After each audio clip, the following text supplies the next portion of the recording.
وہ دوسری جنگ عظیم میں لڑنے والی امپیریل جاپانی فوج کے انٹیلیجنس افسر تھے۔ بکش بایوگرافیز کی نئی قسط میں خوش آمدید۔ آج ہم اس فوجی کے بارے میں بات کریں گے جس نے جنگ ختم ہونے کے بعد بھی 30 سال تک ہتھیار نہیں ڈالے۔ ہیرو انودا۔ انودا 19 مارچ 1922 کو جاپان میں پیدا ہوئے تھے۔ جب وہ 17 سال کے تھے تو وہ چین کے شہر ووہان میں تاجمہ یوکو ٹریڈنگ کمپنی میں کام کرنے چلے گئے۔ جب وہ 20 سال کا تھا تو اس نے امپیریل جاپانی فوج کی انفنٹری میں شمولیت اختیار کی۔ انودا نے کمانڈو کلاس فوتاماٹا میں انٹیلیجنس افسر کے طور پر تربیت حاصل کی۔ 26 دسمبر 1944 کو انہیں فلپائن کے جزیرے لوبانگ بھیج دیا گیا۔ اسے جزیرے پر دشمن کے حملوں کو روکنے کے لیے ہر ممکن کوشش کرنے کا حکم دیا گیا تھا، جس میں بندرگاہ پر ہوائی پٹی اور گھاٹ کو تباہ کرنا بھی شامل تھا۔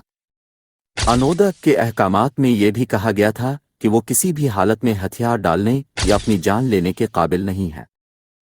لینڈنگ کے کچھ ہی عرصے کے اندر انودا اور 3 دیگر فوجیوں کو چھوڑ کر سبھی یا تو ہلاک ہو گئے تھے یا ہتھیار ڈال چکے تھے۔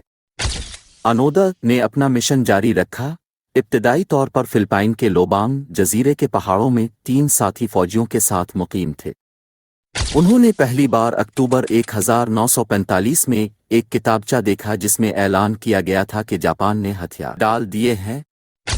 انہوں نے پمفلٹ پر عدم اعتماد کیا اور اس نتیجے پر پہنچے کہ یہ اتحادیوں کا پروپیگنڈا تھا، اور یہ بھی یقین تھا کہ اگر جنگ واقعی ختم ہو جاتی تو ان پر فائرنگ نہ ہوتی۔ 1945 کے آخر میں 14ویں ایریا آرمی کے جنرل تومویوکی یاماشیتا کی طرف سے ہتھیار ڈالنے کا حکم کے ساتھ ہوائی جہاز کے ذریعے پمفلٹ گرائے گئے۔ اونودی کے گروپ نے اس کتابچے کا باریک بینی سے مطالعہ کیا تاکہ اس بات کا تعین کیا جا سکے کہ یہ حقیقی ہے نہیں، اور فیصلہ کیا کہ یہ نہیں تھا۔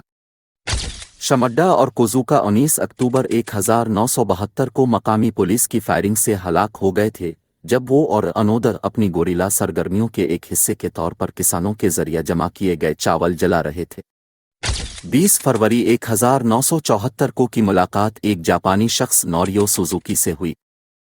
سوزوکی نے 4 دن کی تلاش کے بعد انودا کو پایا۔ انودا نے 2010 کے ایک انٹرویو میں اس لمحے کو بیان کیا، یہ لڑکا سوزوکی ایک جاپانی فوجی کے جذبات سننے کے لیے جزیرے پر آیا تھا۔ انودا اور سوزوکی دوست بن گئے، لیکن انودا نے پھر بھی یہ کہتے ہوئے ہتھیار ڈالنے سے انکار کر دیا کہ وہ ایک اعلیٰ افسر کے احکامات کا انتظار کر رہا ہے۔ سوزوکی اپنی اور انودا کی تصاویر کے ساتھ جاپان واپس آیا، اور جاپانی حکومت نے انودا کے سابق کمانڈنگ آفیسر میجر یوشیمی تانیگوچی کو تلاش کیا، جو اس کے بعد سے کتاب فروش بن چکے تھے۔